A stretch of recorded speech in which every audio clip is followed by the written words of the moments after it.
ഇന്ത്യയിൽ ബ്രിട്ടീഷ് ഭരണം സ്ഥാപിക്കപ്പെട്ടതോടെ അവരുടെ നിരവധി കായിക രൂപങ്ങളും ഇവിടെ പ്രചരിച്ചു.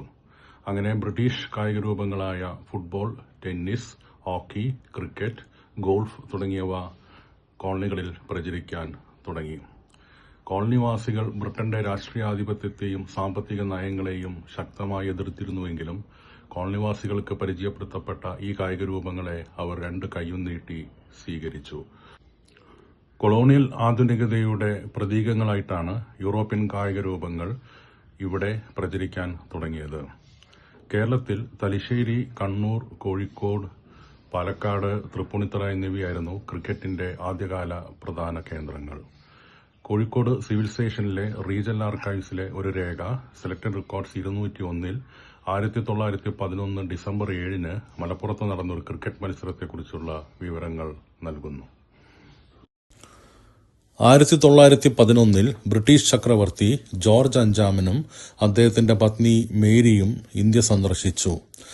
1911 ഡൽഹി ദർബാറിനോടനുബന്ധിച്ചായിരുന്നു ജോർജ് അഞ്ചാമന്റെ ഇന്ത്യ സന്ദർശനം. ഈ സമയത്താണ്, അതായത് 1911 ഇന്ത്യയിലെ ബ്രിട്ടീഷ് ഭരണത്തിന്റെ ആസ്ഥാനം കൽക്കത്തയിൽ നിന്ന് ഡൽഹിയിലേക്ക് മാറ്റപ്പെട്ടത്.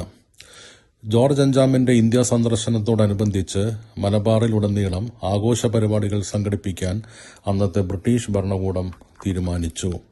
ഇതിന്റെ ഭാഗമായിട്ടാണ് 1911 ഡിസംബർ 7 മലപ്പുറത്ത് MSB ഗ്രൗണ്ടിൽ ബ്രിട്ടീഷ് പോലീസും പട്ടാളവും തമ്മിലുള്ള ഒരു ക്രിക്കറ്റ് മത്സരം സംഘടിപ്പിക്കപ്പെട്ടത്. ബ്രിട്ടീഷ് ഭരണകൂടത്തിന്റെ രണ്ട് പ്രധാന മർദ്ദനോപകരണങ്ങളായിരുന്നു പോലീസും പട്ടാളവും. 1911 ഡിസംബർ 7 ഉച്ചയ്ക്ക് 2 മണി മുതൽ 5 മണി വരെ നീണ്ടുനിന്ന മത്സരം ലോകത്തിലെ ആദ്യത്തെ 2020 മത്സരമായിരിക്കാം.